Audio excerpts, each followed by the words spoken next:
welcome to another episode of the Battle Science Podcast, a Pokemon Go PvP podcast where we talk about Go Battle League, Silph Arena, and all things Pokemon Go as it relates to PvP. I am one of your hosts, Steven, aka aBoyInTheWoods, joined as always by Jesse, aka RocketAdminJ. This is a late night, shorter episode. We would have loved to have recorded on Tuesday. Unfortunately, I had to work. I had to cover somebody.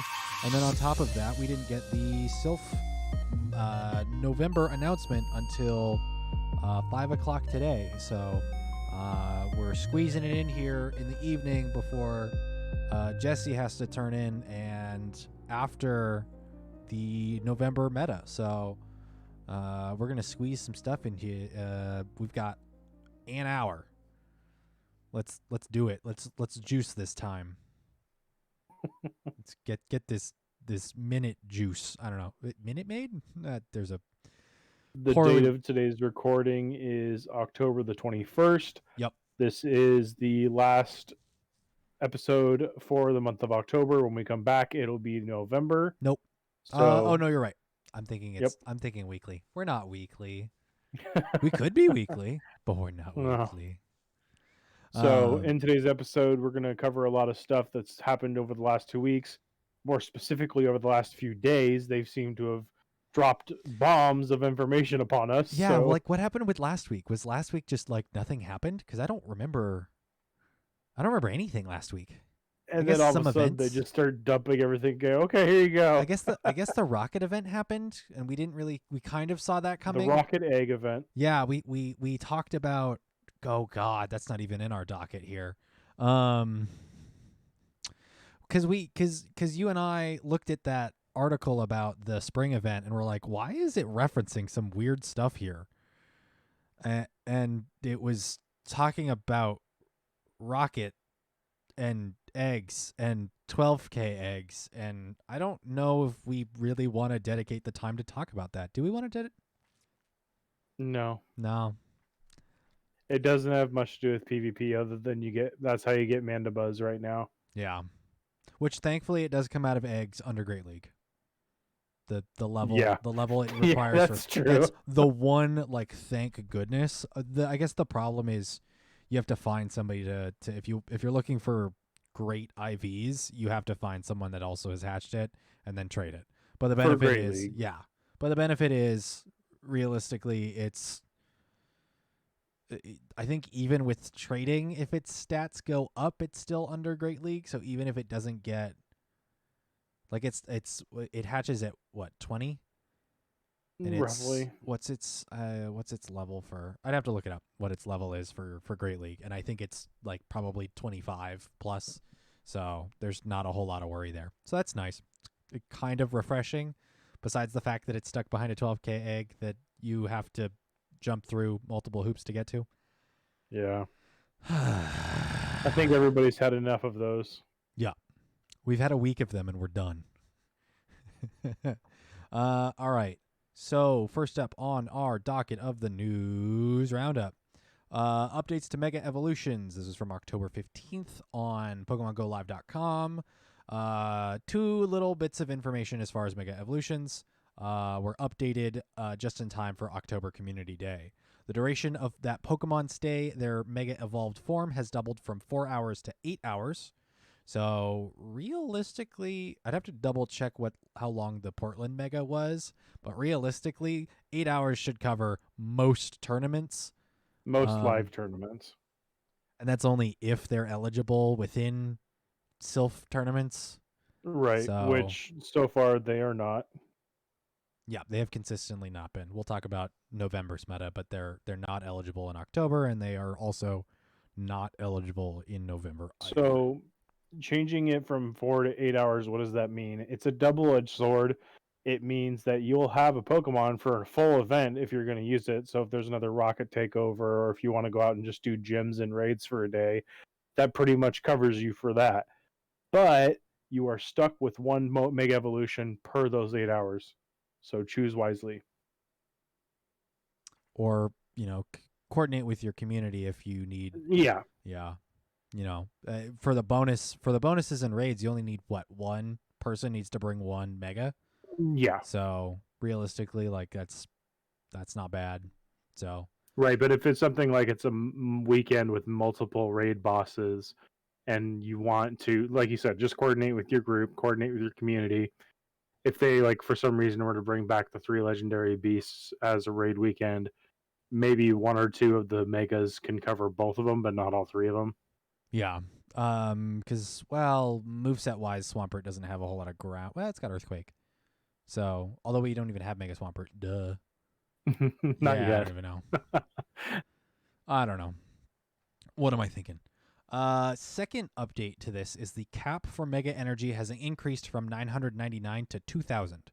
This limit The applies. funny thing is I know that there's some people that complained about that, and there's going to be those people that hit that 2,000 in the next day. Oh yeah, I mean this was on the 15th. I imagine people have already hit it. Yeah.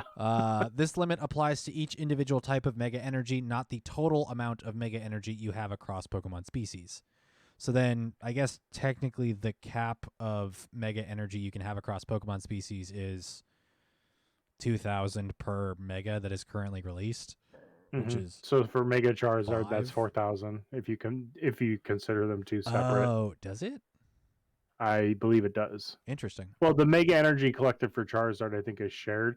It's what you spend it on. Interesting. So no, yeah, it would still only be 2,000. Okay. That is it for that article. We'll move on to the next Mega Pokemon update here.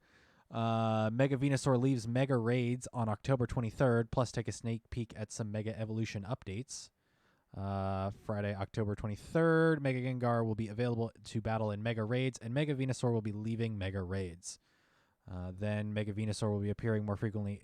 Until then, Mega Venusaur will be appearing more frequently in Mega Raids, so be sure to make the most out of this time.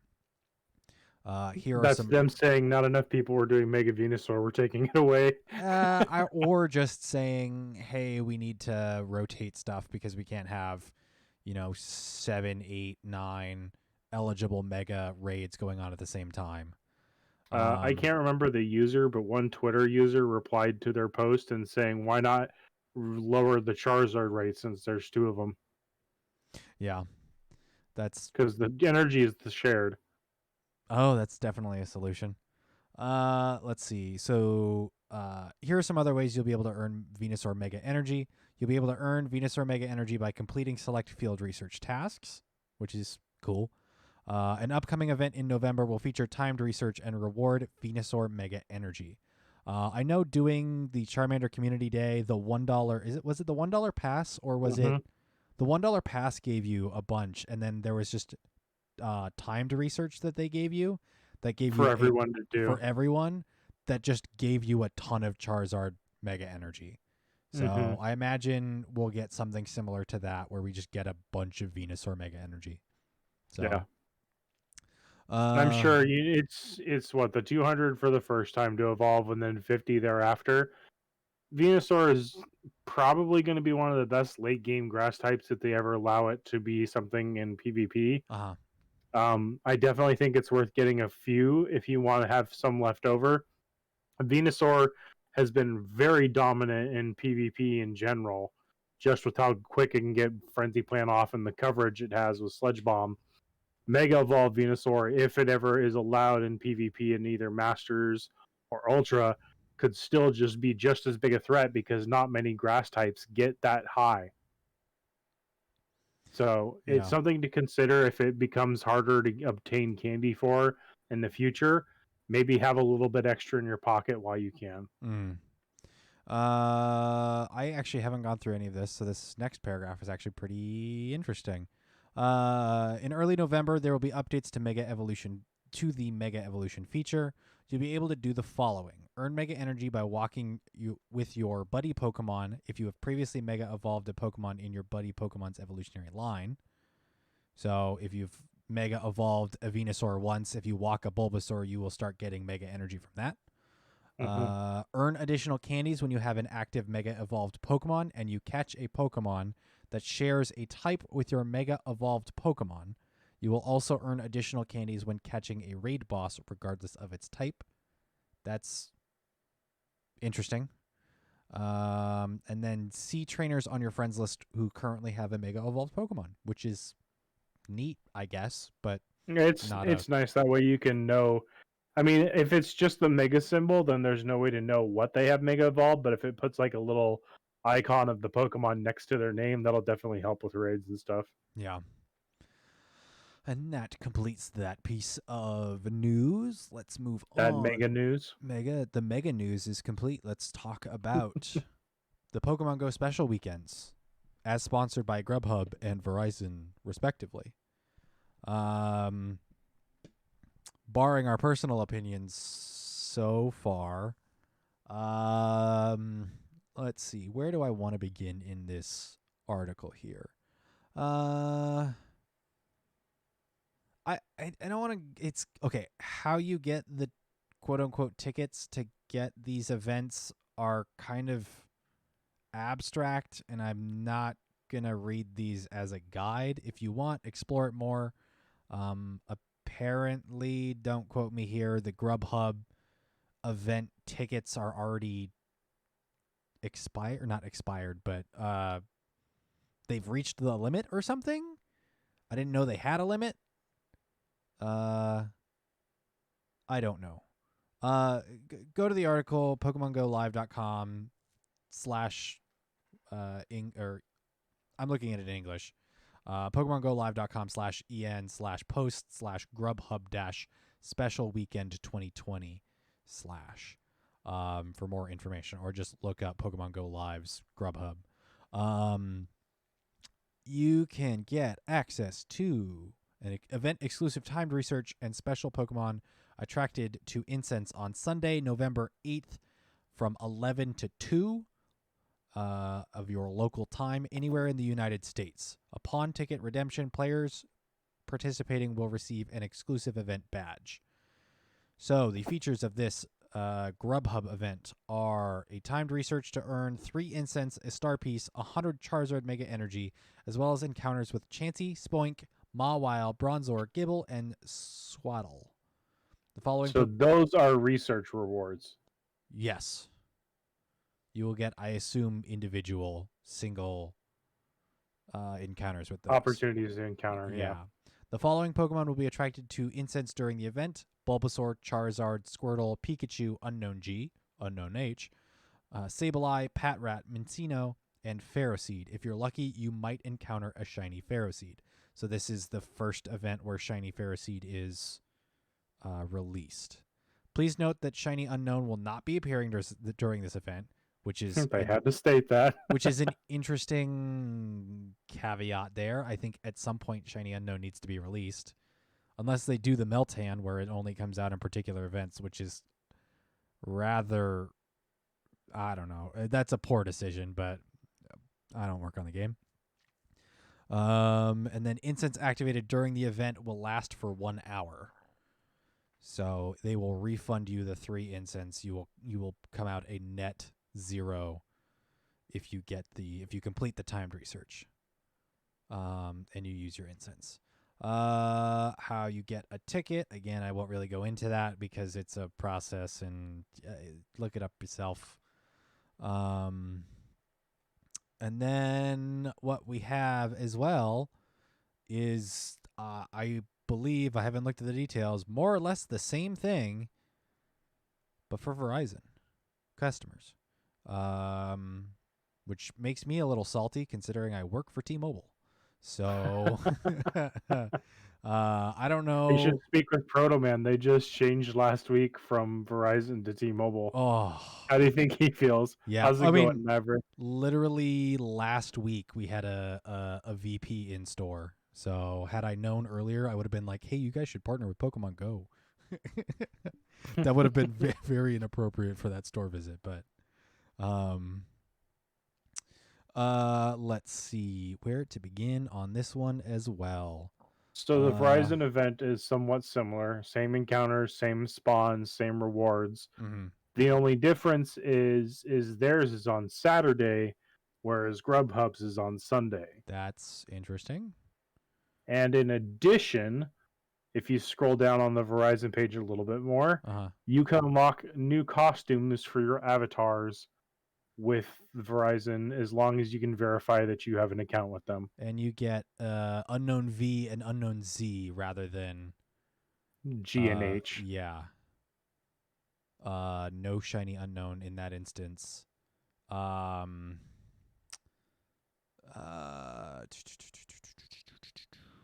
Yeah. I can tell you for a fact, I found out this the morning of the announcement, and it was more than I want to do again to try and unlock things for the game. I've asked the local community here in town, and I know I've spoken with some other people, like Proto Man, for example, about how they feel like if Niantic continues to do this, it technically isn't fair for people that rely on a company because you can't just switch carriers. No, and that's an interesting. I mean, I could go into sales pitch and conversations about phone carriers and contracts and all of that stuff, and how and yes, I am employed somewhat technically through T-Mobile. I have drinking the Kool-Aid, so I could sales pitch here, but I'm going to refrain from doing so. I mean, the one thing that I told the people that I've talked to is you got to understand, this is a paid event. They paid to have this on. Yeah. This is just a perk of being on that company. Yeah. In the same sense, that's how most of these safari zones or these events that happened in Japan happened, is they were put on by a company. Yeah, and I've heard I've heard talk that there is basically the same event. So let me double check that what the Verizon's so both the Verizon and the Grubhub event are exclusive to players in the United States. Correct. I've heard talks that 7-Eleven is basically doing the same thing. They've sponsored a similar, if not the same event for down in Mexico. So, and then heard talks that other companies have done the similar things for Asia. So it sounds like it's more or less a copy and paste event for most regions. I wouldn't be surprised if it's a promotional package that Pokemon offered to these companies and said, hey, you have player bases that are interested in this market. Would you be willing to pay this amount of money for us to host this event for you? Yeah. With your name on it. Yeah, slap your name on stuff. And which, to be honest, it's a great way for Pokemon to expand their market. And from a business perspective, I think it's a very smart move. But I do understand from a consumer perspective that it is very limiting. Yeah, I am neither a Grubhub user, so I will not be going through that process, nor am I a Verizon customer. So I mean, if we actually had Grubhub, that didn't take 2 hours to find out where we live. Yeah, that certainly doesn't help that we're in such a rural area that it just doesn't work for us. You know, maybe I've heard good things about the service. No, I mean, I'm not knocking any of the companies that are doing this. It just is. I just won't be doing any of these. Maverick does bring up an interesting point of like they need any more money. I mean, this year has been record profits for Pokemon for Niantic through Pokemon Go, or at least very impressive profits, if not record.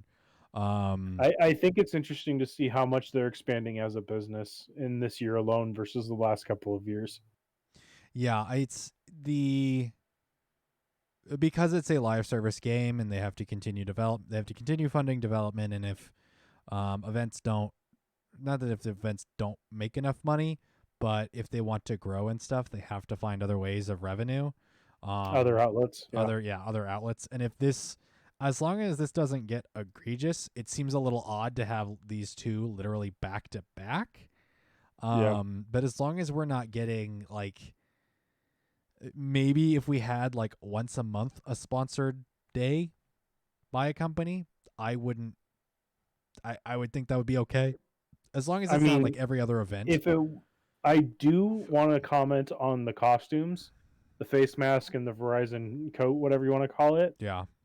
If companies want to continue to do that, I think that is cool. Like, if it's something that this month is Breast Cancer Awareness Month, right?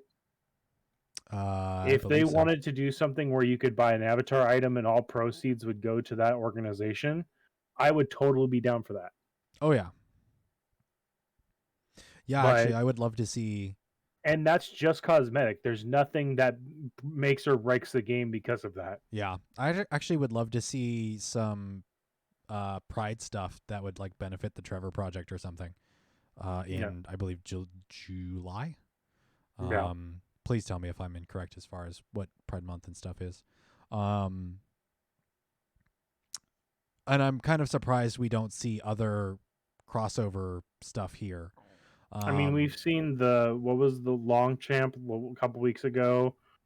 We've had the other companies that have put out their like the Snorlax print shirt, the Magikarp, all the Oh, that's true. fun print shirts. Yeah. So there's been stuff here and there, but I think if companies want to like put their logo in a game and they pay for the designers to be able to do that, I think that's fine. It's just cosmetic. It's not hurting anyone. Yeah. Arguably, trainer avatar cosmetics are, again, having not worked on the game, should be in theory one of the easiest things to create. And considering, like the back end code, I don't want to call them code monkeys because that's not necessarily The appropriate. coders. Yeah, programmers and stuff constantly have work to do.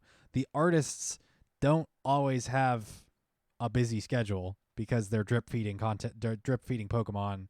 The move animations don't necessarily change. Throwing in some more cosmetics. I mean, I'm surprised that we don't see some more cosmetics being released consistently. So More facial hair. yeah, I need my beard. we've talked about facial hair, changing the haircuts. I guess they did add red hair for autumn color hairs. So that's cool, I guess. They're making progress. I guess so. Slowly. It's been 3 years, and that's the first. Am I gonna get green and red hair for Christmas or the holidays? Frosted tips. Frosted tips. Frosted tips. Guy Fieri over here. Yeah. Let's go to Flavor Town with Ludicolo. Pokemon Go, diners, drive-ins, and disappointments. Oh no. Let's see. Sponsored. Want to jump into our community question? Yes. So before we wrap up the news, because we will be talking about the Halloween event, our previous episode's community question was about what was our community question? What would you like to see for the upcoming 2020 Halloween event in Pokemon Go? We have a nifty little Twitter thing. Yes, it is showing. I was freaking out a little bit. I was like, oh no, it's not showing. It's showing. All right, so I'm going to dive into Discord first here. Stogo says Kafka Gigarus with Shadow Claw. Or do Zorua with a Ditto mechanic, maybe guarantee one in a time to research.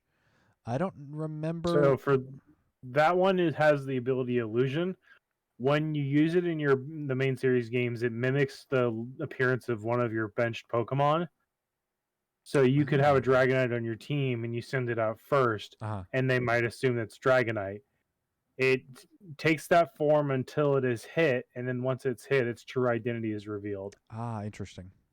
It retains its dark type, so it appears as a Dragonite, but it retains its dark typing. Huh.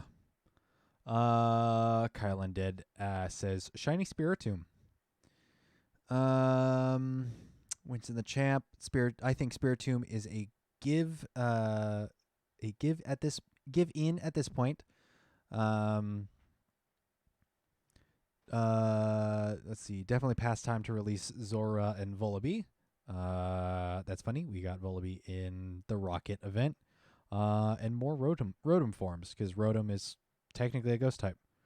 Kyle Undead also expands with Jellicent, which, yeah, at some point. Jellicent's been one that's been on everyone's radar for a while. It's a bulky water ghost. Yeah. Muna. Winston Champ says Muna, and just all of the Unova stuff. So, Stogo responds to the Muna comment with, "We need Snore as a fast move and also Dream Eater before they should release Muna." Actually, that would be a Pokemon Sleep crossover. That if we ever get any more info on Pokemon Sleep, I think that project was put to sleep. it wouldn't surprise me, but they did announce it at E3, so I would imagine they're still working on it. Yeah. But yeah, we haven't heard anything. I mean, then again, that's kind of Nintendo. We haven't heard anything about Bayonetta 3 or Metroid Prime 3 or a handful of other of those Metroid games. Prime 4. Metroid Prime 4, sorry. We haven't heard anything about those games in forever either. So We haven't heard much more about Pokemon Snap. We haven't heard much more about quite a few things, but yeah. you know. So, I mean, realistically, that shouldn't. The fact that we haven't heard more about Pokemon Sleep shouldn't surprise anyone. All right, going over to Twitter. At DolphDog93 says 4 times Stardust for each catch. Dino, Dark Dragon, in 1-star raids, and Shiny Golett, Ghost Ground, to be out in the wild. I think there's a bit of, I don't know, high expectations? Is that low expectations? That's what we call high. And then Winston the Champ, also on Twitter, responding with the release of remaining Dark Psychic Gen 5 stuff, Dino raids in the wild, and Stardust and candy bonuses. Well, let's dive into what information we got for the Halloween event. Catch ghost type Pokemon in an all new kind of I'll talk about that second, actually. Let me re-rotate. Steal yourself from some spooky there's a lot of S's here. Spooky, scary shenanigans during Pokemon Go Halloween 2020. One of my favorite words, shenanigans. Friday, October 23rd, 2020 at 6 p.m. PST. Wait, in the evening? That seems odd. To Tuesday, November 3rd at 6 p.m. PST. Why does it start in the evening? They keep changing what time and what day they begin events. Like, they just don't care anymore. Wave your hands in the air. Wave them like you just don't care. Unless you're driving, in which case, please keep your hands on the steering wheel. 10 and 2, people. Are the features here. This is a long list of features. Ghost type Pokemon will be appearing more often in the wild, will be featured in raids, and will be hatching more frequently from eggs. Yay, eggs. This year, Gengar and Sableye will be wearing costumes. Face off with costumed Gengar and raids, and keep an eye out for costume Sableye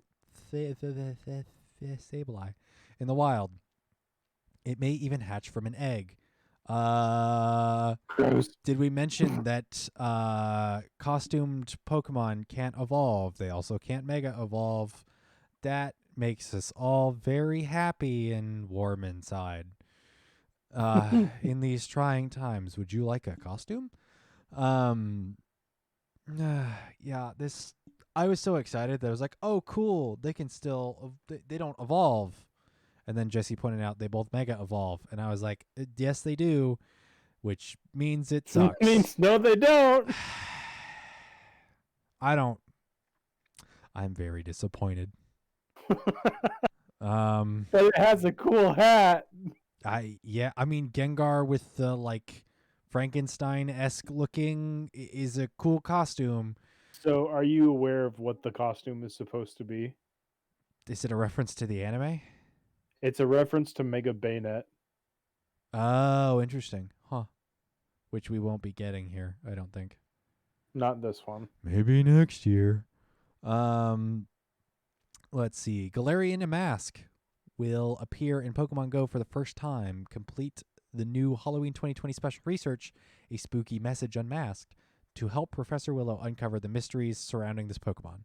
Spiritomb can be encountered by completing certain field research tasks and by completing the new Halloween 2020 special research story, A Spooky Message Unmasked. If you're lucky, you may encounter a shiny one. Trainers who completed the Mega Buddy Challenge timed research will be able to participate in exclusive timed research that will reward Gengar Mega Energy. Darkrai will be featured in 5-star raids. Enjoy Halloween-themed field research tasks. New avatar items will be available in the Style Shop. Get dressed for Halloween with a Pikachu mask, Gengar onesie, Sableye goggles, Sableye mask, or Bayonet mask. You can also try out the new Spooky Pose.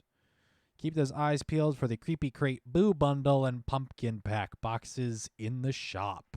I'm not going to be surprised if the Spooky Pose is the either the Ghost or Dark type Z move from Sun and Moon. I'm not aware of those ones, so I should take a look.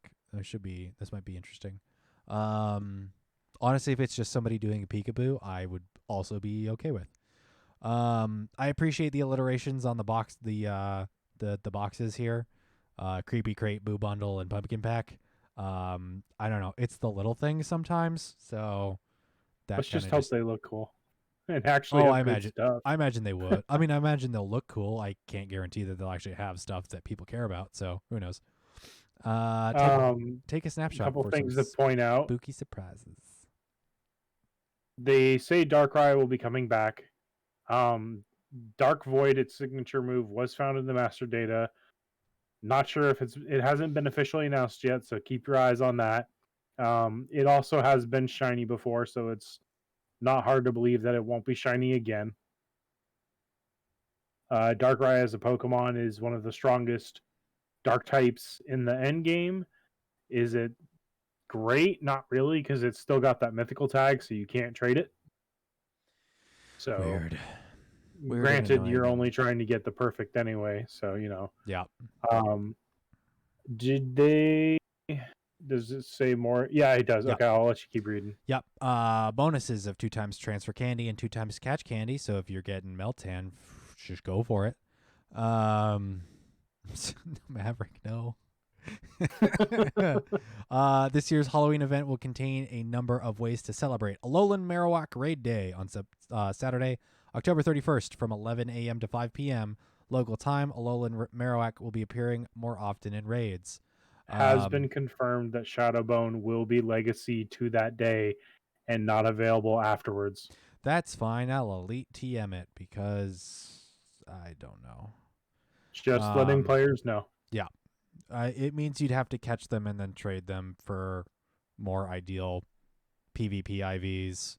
So benefit is Shadowbone is its signature move from the game from Sun and Moon. It is a 10 less damage, 20 less energy Shadow Ball with a 20% debuff to defense. There's a little chatter in the Discord here. Let's see.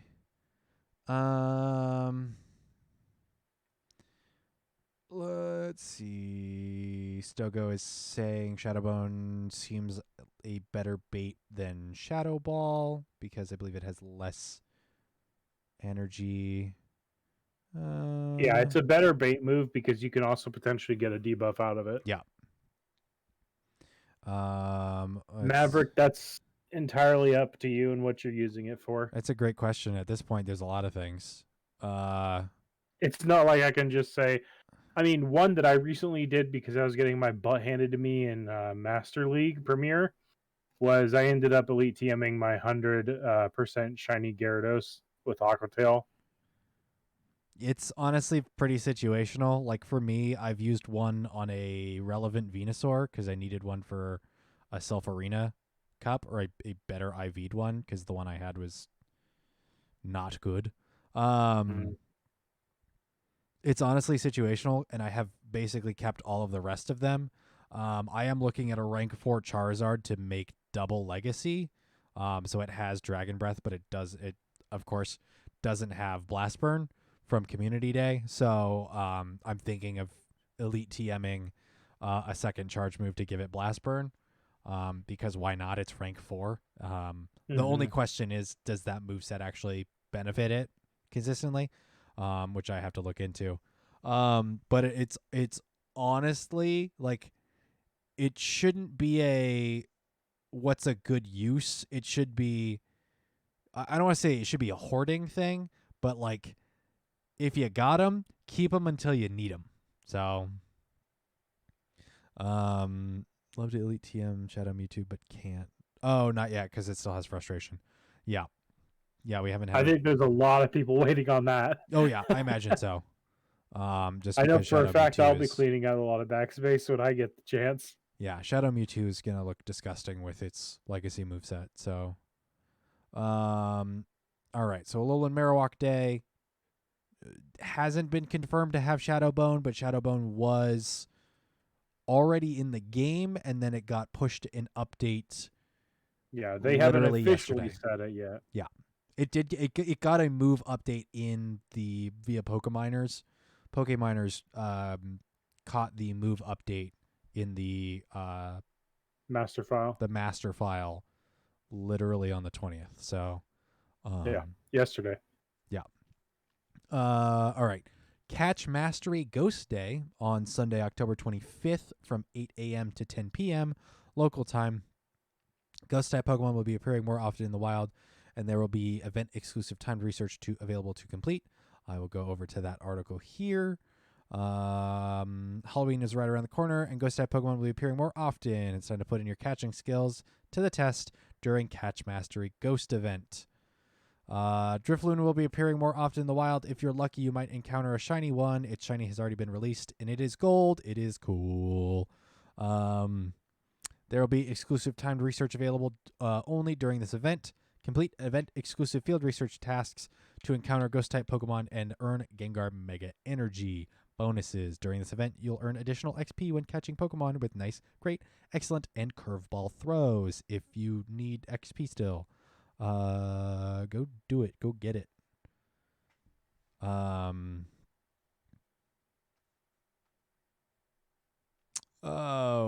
Jumping back to the article, though, I'll respond to that. Let's see. And then Go Battle League. Halloween Cup from Monday, October 26th through Tuesday, November 3rd. The Halloween Cup will be live in Go Battle League. In this format, only Poison, Bug, Ghost, Dark, and Fairy type Pokemon with 1,500 CP or less will be allowed to participate. You can also earn encounters with costumed Bulbasaur, Charmander, and Squirtle. We assume those can't be evolved. Yep. Because assuming on costumes have yet to make an ass out of us. Assume, and it makes an ass out of you and me, but in this instance, it hasn't made no butts out of anyone. So, yeah, let's jump into meta-analysis. The bumpers aren't ready. I need... Did you mention the title of it? What title? The Halloween Cup? Yeah, it's Halloween Cup. Oh, okay. Yeah. We'll talk about Halloween Cup. We've got the PV Poke rankings, general rankings here for Halloween Cup. Look at that. Did you list the types? Yeah. Did you list it? Okay. Oh yeah, I read the whole little paragraph here. Go okay. Battle League, yeah, Halloween Cup. Mana Buzz is up here at number 1. No one's surprised. Azumarill is right behind it.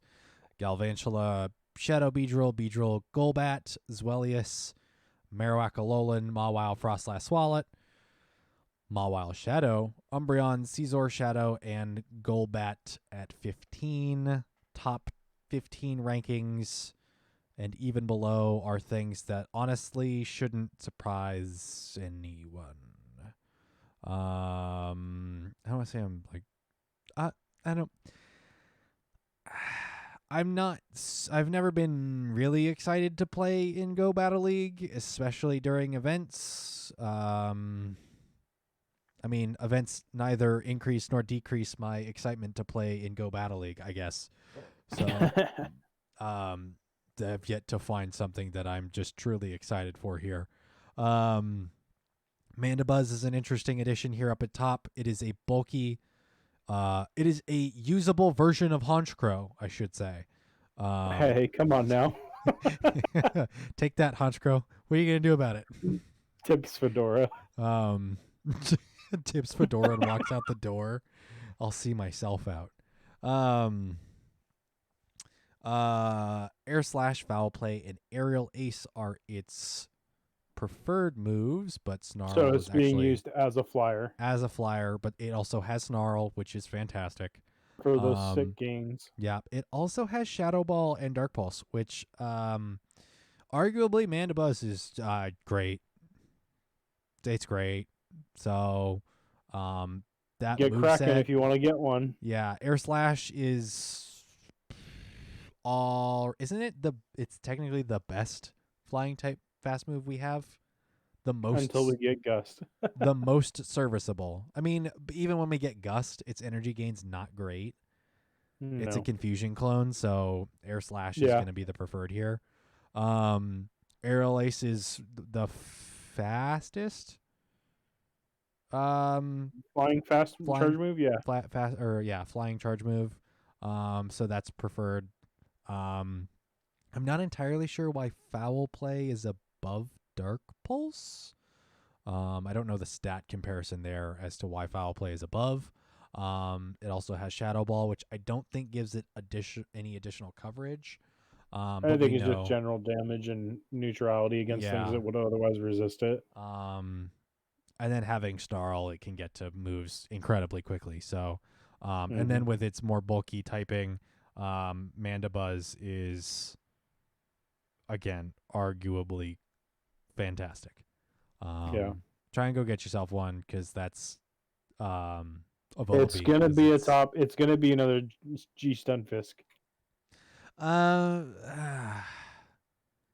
It's gonna be another meta relevant mon that you're it's gonna need to be it's prepared for. a meta relevant mon that's going to be kind of behind a more difficult process to get. So yeah, keep an eye out for that one.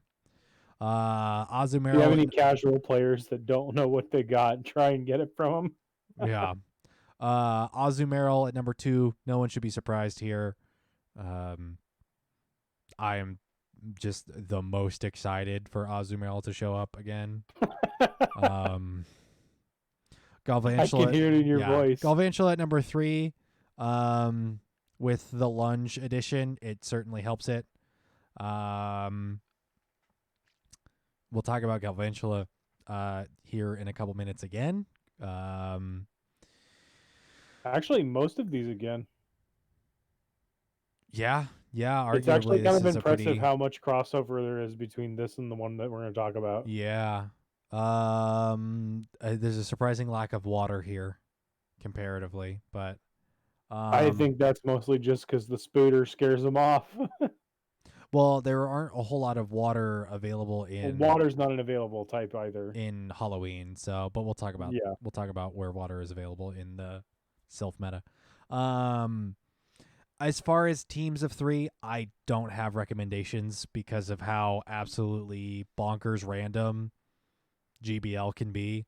I mean, I would say look at your top 10 and try and have one or two things that beat most of those and then support with the third. Yeah. Yeah, the benefit is not all of these like Azumarill, people should have an Azumarill. Yeah, you're probably more than likely if you going to see that. if you don't have a Galvantula, or if you don't have a Galvantula powered up and stuff, this might be a good excuse to do so. Yeah, Galva's going to be strong. So will Crustle. Yeah. Galvantula is going to be relevant from here on out with the its moveset was already pretty good, but giving it lunge really helps it. It's So also great shield pressure. yeah.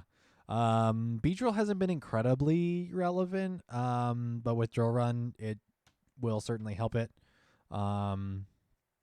So, take a look at Beedrill.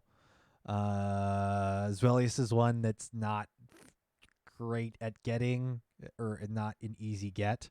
So, I don't blame anyone for not being able to get access to one or using one. Awok, Mawile, Frostlass, things that have shown up in the past and performed fairly well. So take a look at those. Another thing to point out in this Go Battle League Cup is this is allowing shadows. So be prepared for that. Yep, that is true. Shadows are allowed here. Shadows are also allowed, are seemingly consistently allowed in Silph Arena Season 3. So Yep. That is an interesting change of pace. Let's see. Does anything else stand out here? I really don't have a whole lot else to add It here. really seems like Dark, Poison, and Bug are going to be your mainstays. Yeah. Yeah, it's an interesting. I don't know. I'll be interested to see what people say about it. I won't be playing it, but I don't think I'll be playing it. Maybe if we have a GBL stream that lands on top of, but I will not go out of my way. I don't go out of my way to play GBL. So all right. Do you have any other comments on I hope Halloween? that there's something other than just the normal rewards during this event to make me want to play it. Double candy because it's Halloween. Yeah, I mean, even the spawn pool change could be nice. Maybe put Mandabuzz's prior form, Volibee or Dino as a reward for doing it as an encounter. That'd be nice. Something. Yeah, literally any adjustment. Yeah, that would be cool.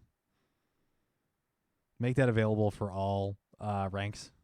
I'm just saying, just give us another option besides the 12k eggs.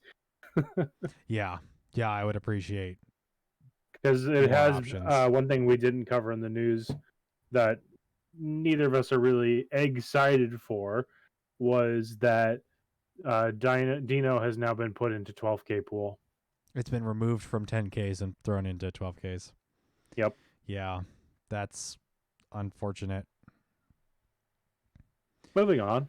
Yeah. All right, let's talk about November's Silph Arena Cup that was announced earlier today. The Marsh Cup, November 1st through November 30th, 2020.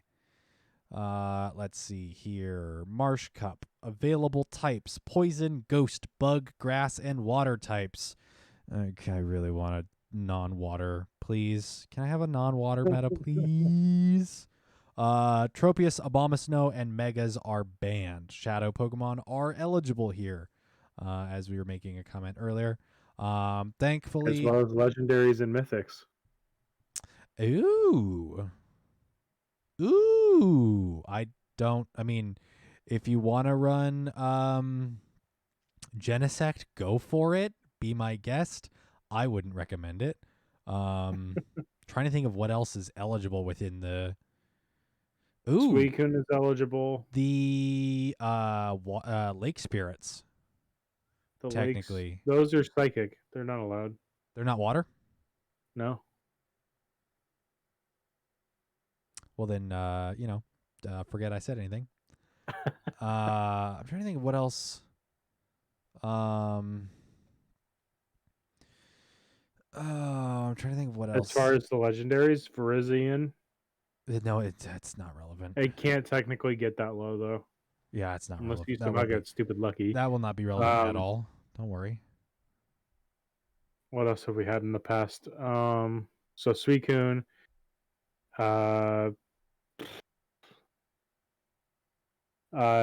You can't get Giratina low enough, so that's out of the question. Yay.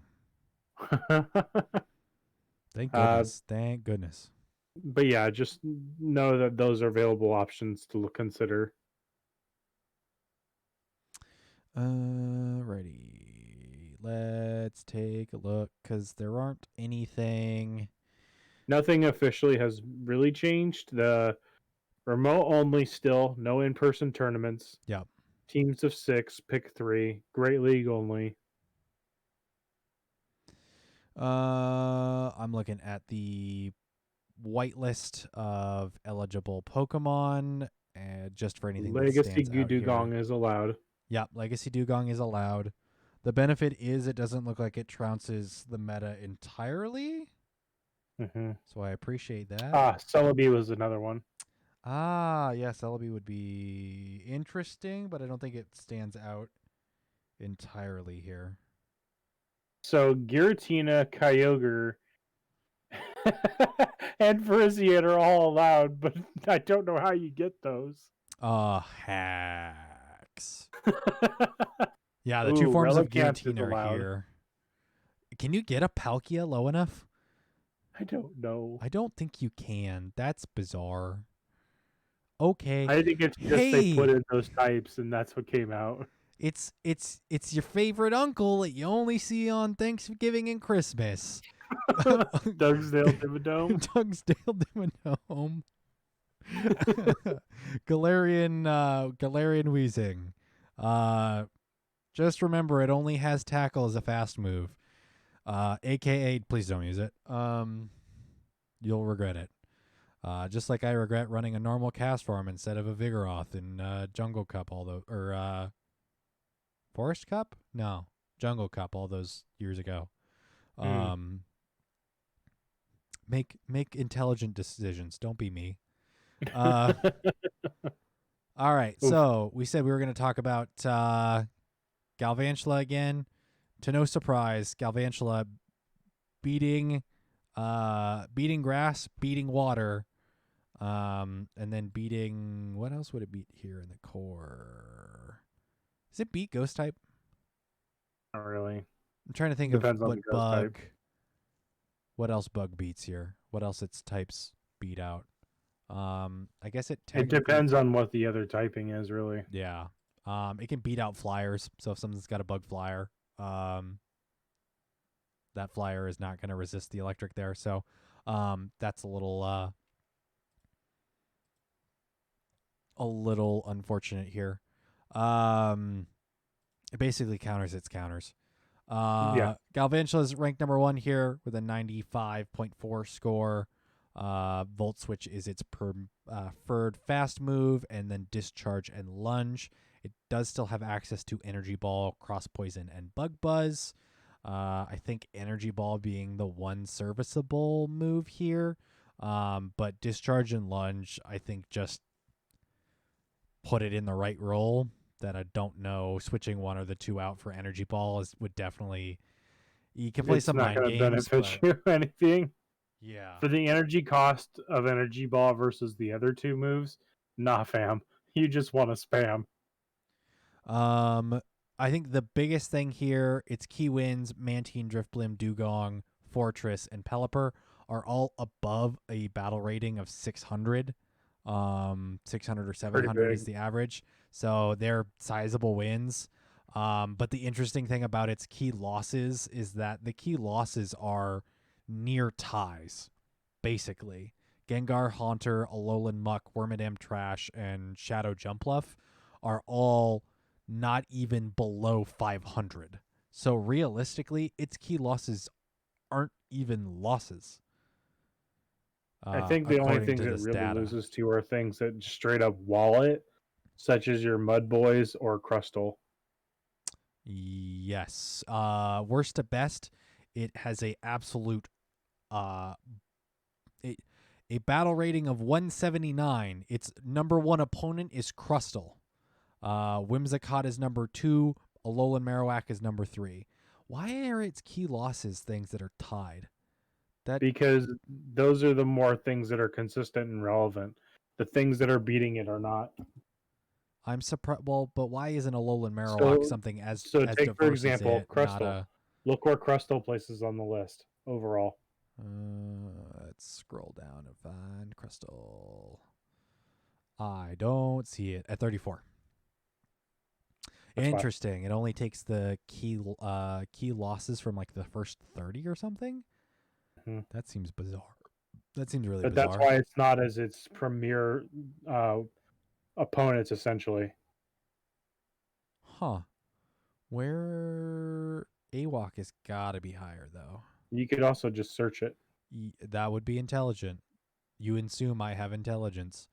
Number it's 14. At rank 14. So, and I imagine AWOC for the most part is going to. It's a hard counter to Galvantula.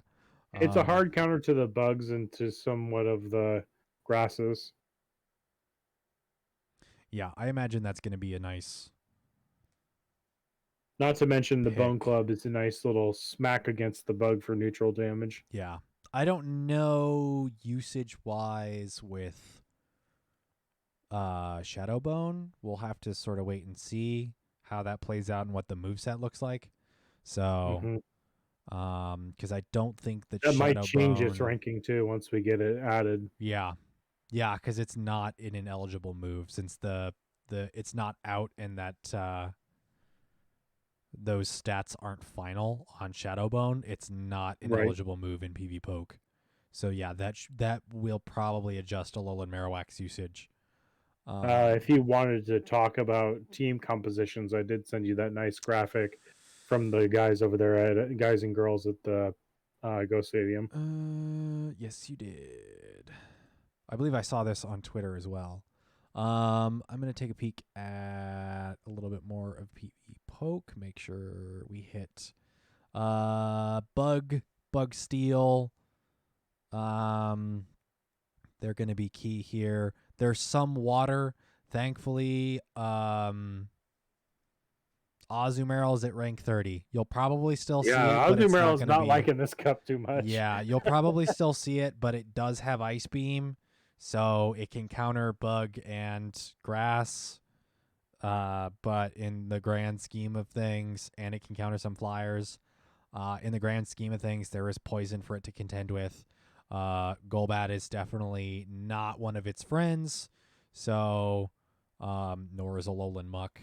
So it kind of plays a back role. I would not be surprised to see it though, and see it with some consistency.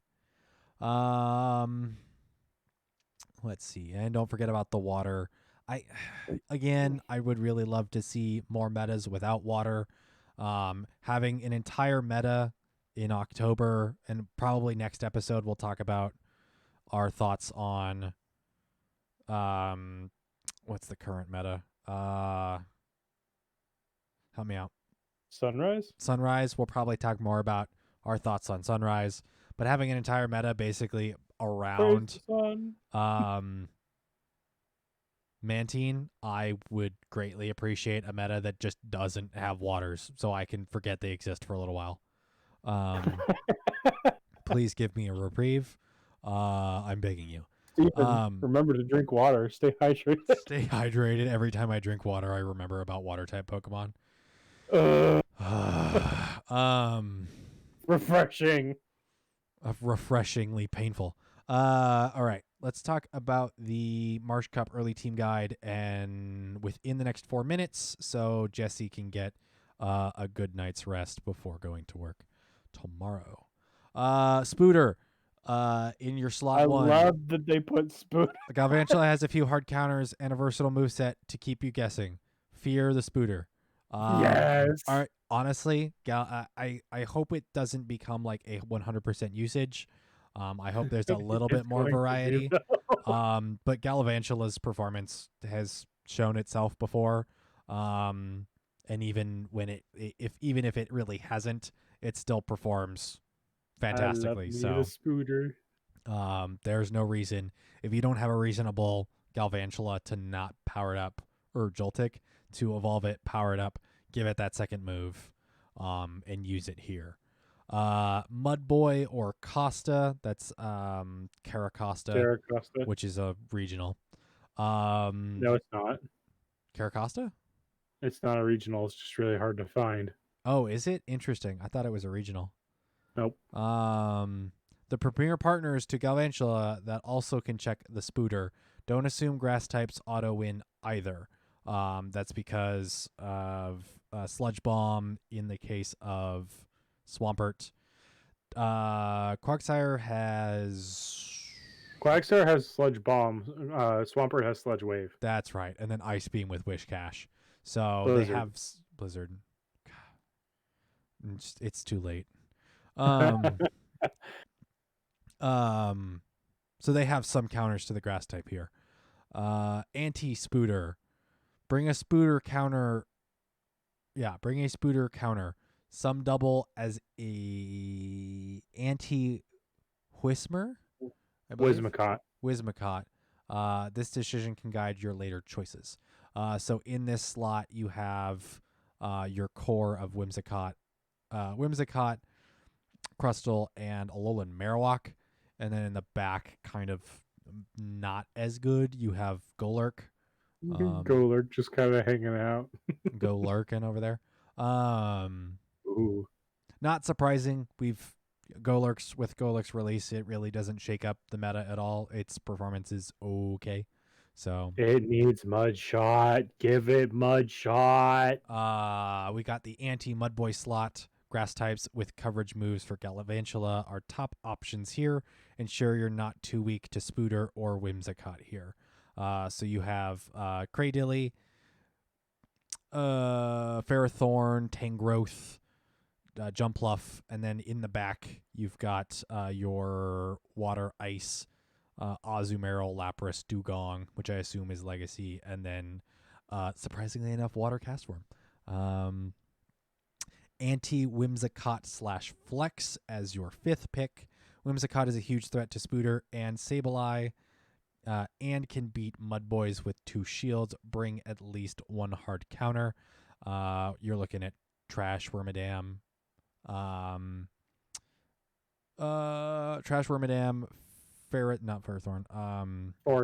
Fortress also starts with an F. Alolan Marowak, Escavalier, Skunk Tank, and Beedrill. Your final slot is a Generalist / Flex. The Dark Ghost Generalists, especially Sableye and Frostlass, rarely take a hard loss. Alternatively, double up on a roll as a Flex. So you're looking at Frostlass. One thing I would like to point out is the fact that Abomasnow is banned mostly comes from the spam that it gets with Powdered Snow right now. Yep. And the coverage options it has. So maybe don't overlook Frostlass. Yeah. Frostlass, Sableye, Haunter, Gengar, and Alolan Muck in that slot. And this is a Ghost Stadium graphic here. Go check that out. I imagine this is an early team guide. I imagine we'll get a more solid team comp in the days to come. So go look out for some more information. We'll probably tweet out a couple of graphics here in the next week or so as more information is coming out. And then our next episode, we'll probably do a deeper dive into some team building and thoughts on the compositions of the cup once it's kind of started. Yep. And I will have read Jerry Seawolf's Nifty or Thrifty to get a better sense of what's around. I always look forward to those. Yeah. Yeah, the last couple months I haven't been able to read them just because I've been busy and they're super long, but I want to sit down and go through it because it's pour a always nice helpful. cup of coffee, sit out on the porch while it's raining. Yeah, read it like the newspaper or the Sunday Funnies.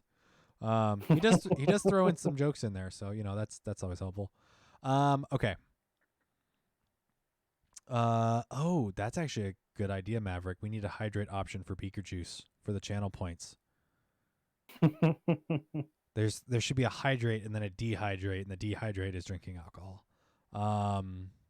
Or can you do that technically with Twitch Terms of Service? I don't know if you can technically do that with Twitch Terms of Service. Okay. Phlegm. That, I think, wraps up the podcast. It is 10:02.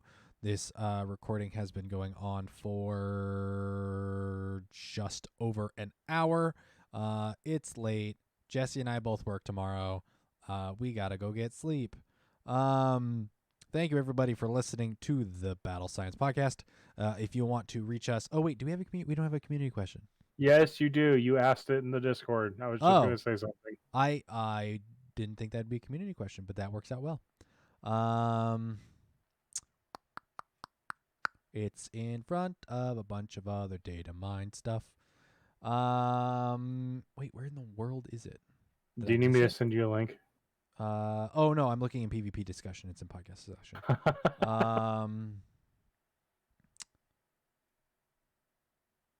I posted this yesterday in our Discord. Is there power creep in Pokemon Go PvP? Are things like Galarian Stunfisk going to continue to come out and push out slightly slower, charging, slightly weaker Pokemon out of the general meta? I guess these are multiple questions, but they're all related to the general concept of power creep. If you don't know what it is, go take a look at or go do some Google searching. Power creep is a game development sort of aspect, but you can find it in video games, card games, all that stuff. I'm sure there's plenty of articles about it with in relation to like Magic and other card games. So go do some If research into anything, how. in Magic, the older cards are stronger because they weren't specific. Let's see. Is there power creep in Pokemon Go PvP? Are things like Galarian Stunfisk going to continue to come out and push out slightly slower charging, slightly weaker Pokemon out of the general meta? What is your feeling on move updates that could make unused Pokemon / moves relevant but boost already well-performing Pokemon, i.e. a Steel Wing buff to buff other Pokemon, but it changes how Skarmory's played? That's